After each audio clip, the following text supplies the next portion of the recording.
aplikasi atau kegunaan dari software-software ya. Jadi kita lihat nih, kalau kita lihat dari aplikasi itu kegunaannya ya, ada software untuk analisis statistik ya. Tadi kan kita sudah sempat singgung juga ya, diantaranya adalah R, Python, SAS, SPSS ya, termasuk Minitab di dalamnya tadi. Ada untuk visualisasi data, tadi sudah kita singgung, ada Tableau ya, Power BI, ClickView. Nah, si R sama Python ada terus ya di mana-mana ya. Coba kita lihat nih. R sama Python ada terus tuh. Di sini ada untuk statistik, untuk visualisasi data. R juga ada nih ya sama Python nih, ya kan? Ada terus tuh. Untuk machine learning ya, scikit-learn, TensorFlow, PyTorch, R, Python ada lagi ya. Bahkan scikit-learn, TensorFlow dan PyTorch ini bisa jadi library-nya Python ya. Nah, kita lihat nih, ketemu terus ya si R sama Python. Perangkat lunak atau software R sama Python ada terus. Untuk analisis sentimen, ini biasanya jenis datanya berupa teks ya. Ya, seperti misalnya komen-komen di medsos ya. Oke, postingan-postingan di medsos. Nah, ini masuk kategori sentimen, disebutnya itu data. Jenis datanya itu adalah sentimen ya, opini lah gitu. Nah, biasanya ini tipe datanya teks. Nah, lihat softwarenya, ketemu lagi ya, R, Python. Kemudian untuk prediksi deret waktu atau time series ya. Data time series itu seperti apa? Seperti kemarin yang harga saham ya. Harga saham time series itu time-nya seri waktunya bisa second ya, secondly gitu, per detik, bisa minutely, bisa hourly ya, per jam, setiap jam ya kita akuisisi datanya, bisa daily, harian ya, bisa weekly, mingguan ya, time seriesnya itu. Bisa apa lagi? Bisa monthly ya, bisa quarterly, setiap 3 bulan sekali gitu, atau bisa semesterly gitu ya, setiap 6 bulan. Bisa juga apa? Yearly ya, dan lebih lagi dari itu. Nah, kita ketemu lagi software atau perangkat lunak R sama Python, dia ada lagi ya. Jadi teman-teman, ini sudah berulang-ulang disebutkan, jadi nanti ingat, oh ya, ada Python, ada R. Ini yang paling populer. Nah, di pengolahan citra ya, image, nah di baru ada TensorFlow dan PyTorch.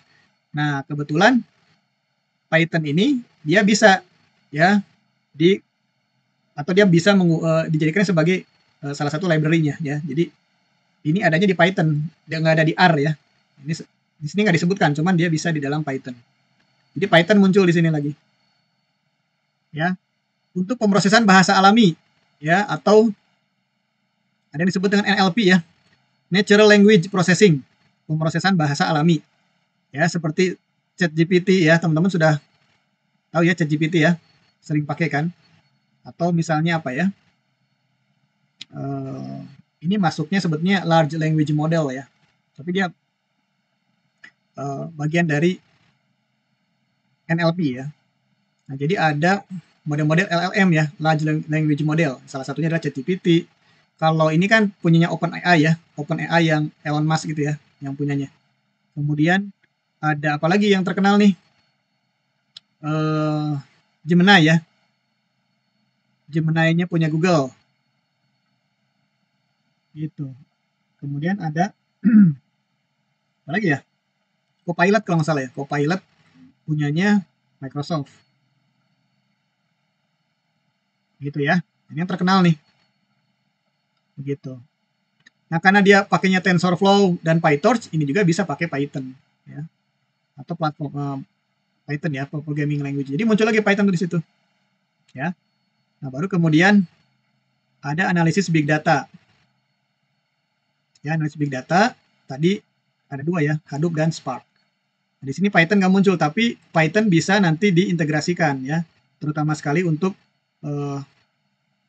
apa namanya? Karena ini kan lingkungannya dinamis ya, jadi terutama yang real time. Jadi nanti pakai namanya API ya. Gitu. Jadi bagaimana bisa berinteraksi antara si Python, software Python dengan framework Hadoop atau Spark ini.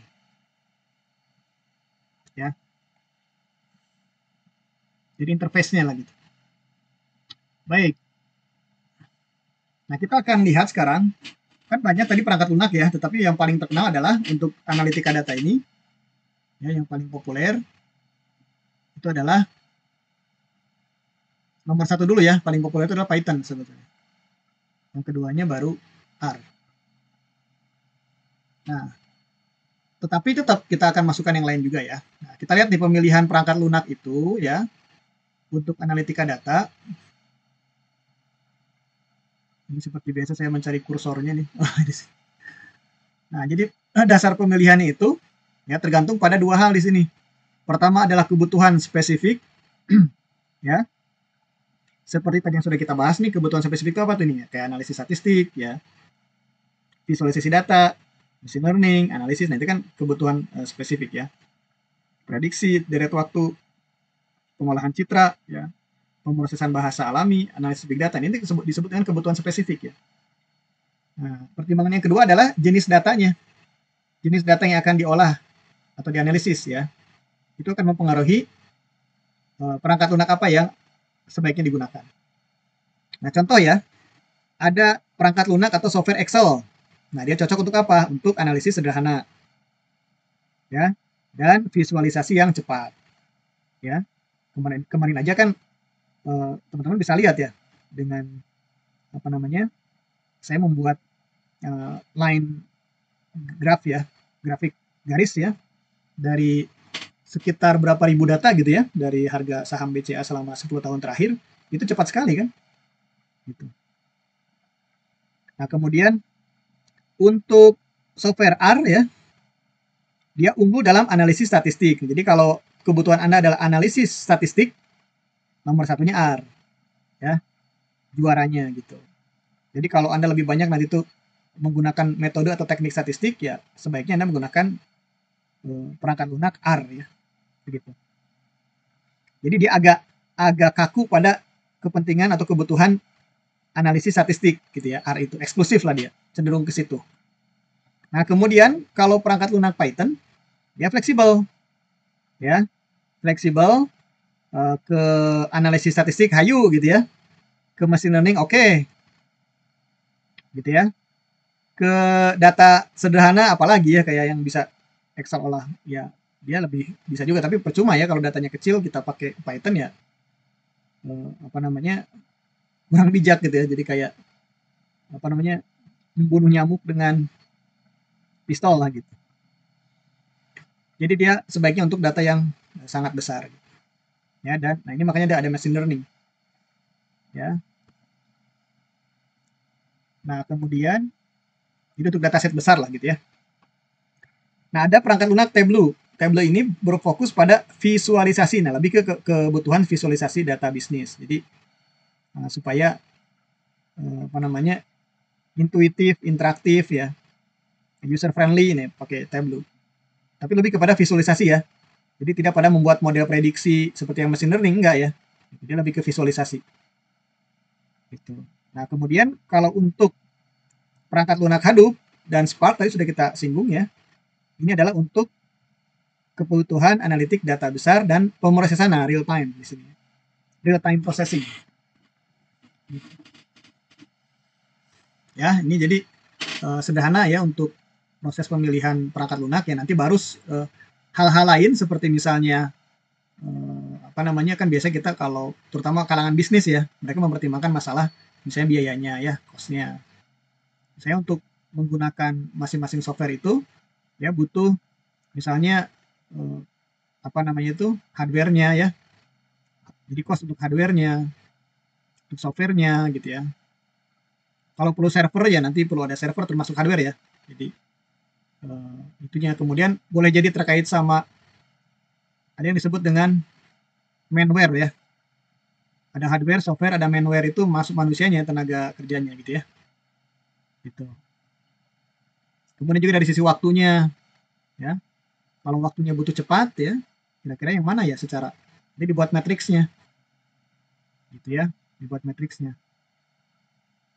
Masing-masing pilihan itu misalnya Excel, Python. Nah, ini masuk kriterianya di sini nih dari sisi cost, time dan sebagainya. Nanti tinggal dipilih mana yang kira-kira menjadi pilihan gitu ya.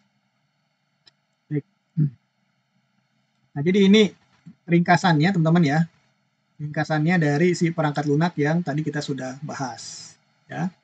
Kalau teman-teman lihat di sini yang nanti akan kita banyak gunakan ya, yang ini ya 1, 2, 3 itu yang banyak berhubungan ya. Dan nanti kita akan coba lah ya, mudah-mudahan bisa. Tapi jujur saja kalau untuk tingkat kemudahan ya, di antara R sama Python, Python lebih mudah dipelajari. Ini ada di sini nggak ya? Oh, ada nih. Kekurangan, kelebihan, fleksibel, mendukung big data ya. Tapi sebetulnya ada harusnya ditambahkan di sini. Nah, kalau R tuh ada tuh ya, kurva belajar curam nih. Maksudnya untuk mempelajari R itu lumayan berat gitu ya. Jadi kurva belajar dari sisi waktu. Jadi kalau waktunya di sini gitu ya, curam maksudnya tingkat kesulitannya lah ya. Tingkat kesulitannya itu tinggi gitu. Tingkat kesulitannya ya di sini kalau tingkat kesulitan jadi sangat tinggi. Jadi curam tuh maksudnya begini ya. Kurva belajarnya kalau kurva belajar seperti ini gitu ya. Nah, misalnya gitu dia curam tuh sangat sulit gitu ya. Nah, kalau Python lebih mudah gitu ya. Dari pengalaman saya belajar juga Python, jadi cukup memotivasi lah ya kita untuk belajar tentang analitika data gitu ya, tentang algoritma gitu. Ini dengan belajar Python kita akan cukup punya motivasi lah gitu ya. Karena kan istilah programming ya enggak? Programming kemudian atau coding ya, itu kan cukup apa ya? Kesannya itu kan ini sulit gitu ya. Hal yang sulit terutama buat kita dari teknik industri gitu ya. Beda cerita dengan yang dari teknik komputer, teknik informatika ya, computer science gitu ya. Itu mereka itu makanan sehari-hari. Jadi mereka bisa jadi banyak bahasa pemrograman yang mereka pelajari. Tapi kalau untuk kita ya ini termasuk barang mewah ya. Dan sulit gitu. Sehingga motivasi belajarnya rendah. Nah, makanya itu kalau kita belajar Python kemungkinan ya kita akan diberikan kemudahan lah ya, karena ini sudah didesain ya cukup mudah dipelajari gitu ya. Tapi tidak seperti semudah Excel tentunya ya gitu. Nah, kemudian kita lihat dari kelebihan ya, tadi ini statistik R, Excel lebih kemudah penggunaan ya, Python fleksibel, dia bisa dipakai untuk apapun ya gitu. Kemudian Tableau itu visualisasi, kelebihan interaktif tadi, Hadoop skalabilitas karena dia bisa big data gitu ya, dan pemrosesan cepat untuk Spark gitu ya. Ini tadi sudah kita singgung juga. Nah, kekurangannya Excel dia tidak bisa untuk big data ya. Nah, jadi kita sudah cukup paham bahwa Excel itu untuk data yang non big data atau data sederhana lah ya, data kecil ya, secara mudah istilahnya data kecil. Nah, Python punya kekurangan teman-teman ya. Kalau R tadi kan sulit ya, ini agak sulit dipelajari gitu ya. Yang dimaksud dengan kurva belajar curam itu sulit dipelajari. Kemudian Python kekurangannya adalah kecepatan bisa terbatas. Ya, nanti kita akan coba deh. Jadi sebagian proses yang dilakukan oleh Python itu cukup memakan waktu gitu ya. Misalnya kayak kemarin yang BBCA yang saham itu ya. Nanti kalau kita coba olah pakai Python ya, saya pernah coba itu sampai dia bisa membuatkan model prediksi yang kayak tadi gitu ya. Itu bisa memakan waktu bisa 15 menit gitu. Ya. Tapi dengan tingkat akurasi yang baik biasanya. Ya. Tergantung algoritmanya ya. Nah, kemudian kegunaannya, jangan dulu ke situ, sorry. Tableau itu dia berbayar nih kan. Kalau sudah berbayar kita agak malas ya kan. Nah, kemudian analisis statistiknya terbatas. Hadoop kekurangannya kompleksitas tinggi, jadi kompleks ya, ini sangat nanti tuh biasa data scientist yang mempelajari yang pakai Hadoop tuh ya. Data scientist gitu ya. Kemudian ya data analis mungkin ada juga, tapi sebetulnya nggak terlalu ya. Data analis lebih ke nanti Python saja. Kalau udah ke Hadoop itu biasanya data scientist. Ya. Nah, kemudian Spark membutuhkan banyak memori karena ini terkait juga dengan apa namanya, di dalam Hadoop dan Spark itu kan dia ada juga database-nya gitu ya. Ya, ada database manajemennya gitu. Sehingga membutuhkan memori. Ya, meskipun tentunya ini berbasis cloud ya kebanyakan. Baik. Nah, kemudian di kegunaan tadi sudah kita bahas ya. Excel untuk yang sederhana, R itu lebih ke akademik dan statistik ya. Nah, di sini nih yang membedakan R sama Python. R sama Python. R itu lebih banyak untuk yang akademik nih ya. Researcher, peneliti gitu ya. Nah, peneliti kemudian ini. Tapi kalau Python itu banyak ke bisnis sebenarnya yang memakai kebanyakan adalah kalangan bisnis. Ini peneliti atau akademisi ya. Ya, tetapi itu pun lebih banyak yang statistiknya. Ya, analisis statistik lah.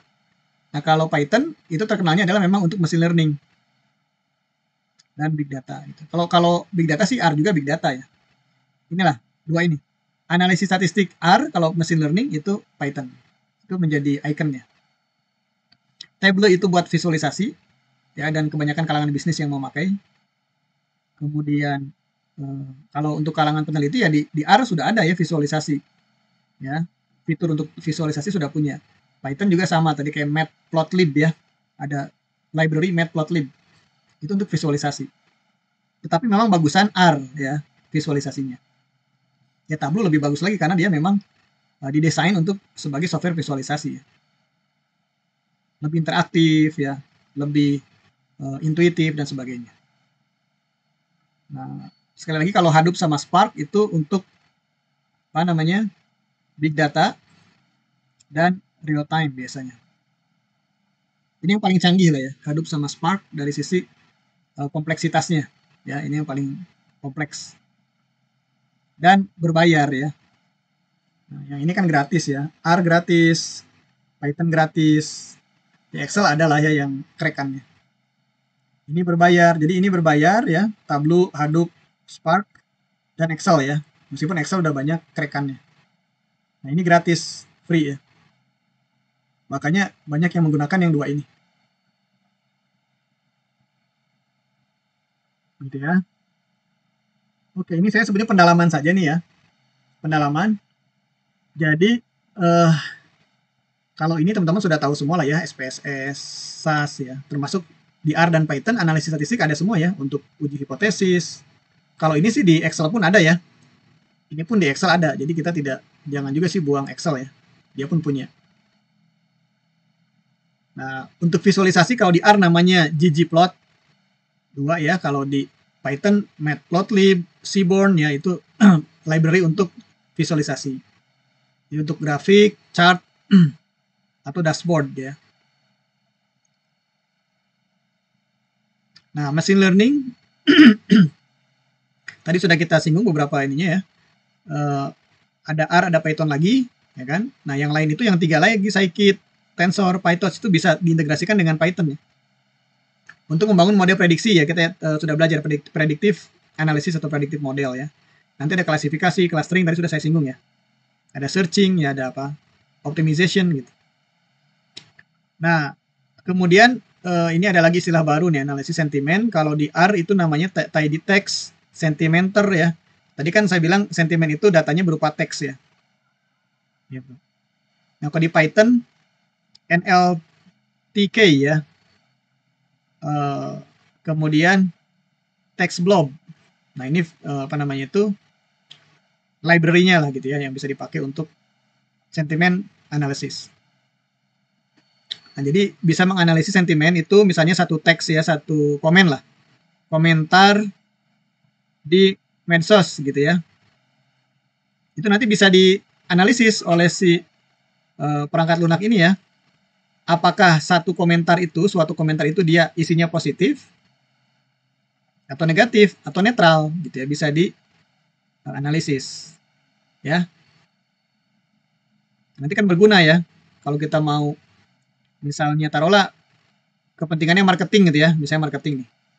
Ada suatu produk A. Nah, produk A ini kita ingin tahu nih ya, survei pasar, market survei.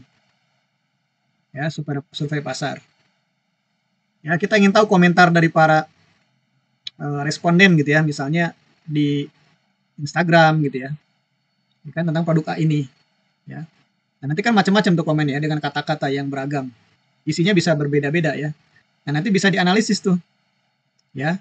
Berapa banyak nanti yang positif, berapa banyak yang negatif, berapa banyak yang netral. Ini penting ya. Jadi nanti kita bisa analisis ya. Kalau ini diangkakan misalnya ada 90 dari 100 itu 90 positif, negatifnya misalnya 5, netralnya 5. Kan ini sudah menjadi sebuah data set ya nggak teman-teman? Jadi kita bisa collect ya, data collection itu data setnya kita kumpulkan dari sentimen pasar ya, atau sentimen netizen ya, sentimen pengguna medsos gitu ya. Ini kan jadi data. Data set ini nanti bisa dianalisis, diolah dan dianalisis ya. Begitu.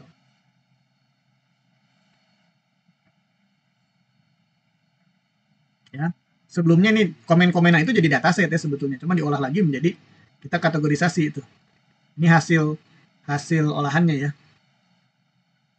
Ini berguna ya nggak teman-teman ya. Kalau kalau banyak yang positif berarti ya ini kabar gembira ya buat si perusahaan yang memproduksi produk A itu. Kalau banyak yang negatif berarti kan nanti harus dievaluasi ya nggak? Dievaluasi apakah kualitasnya ya, ya terkait dengan si produk A lah. Gitu. Kalau netral bagaimana?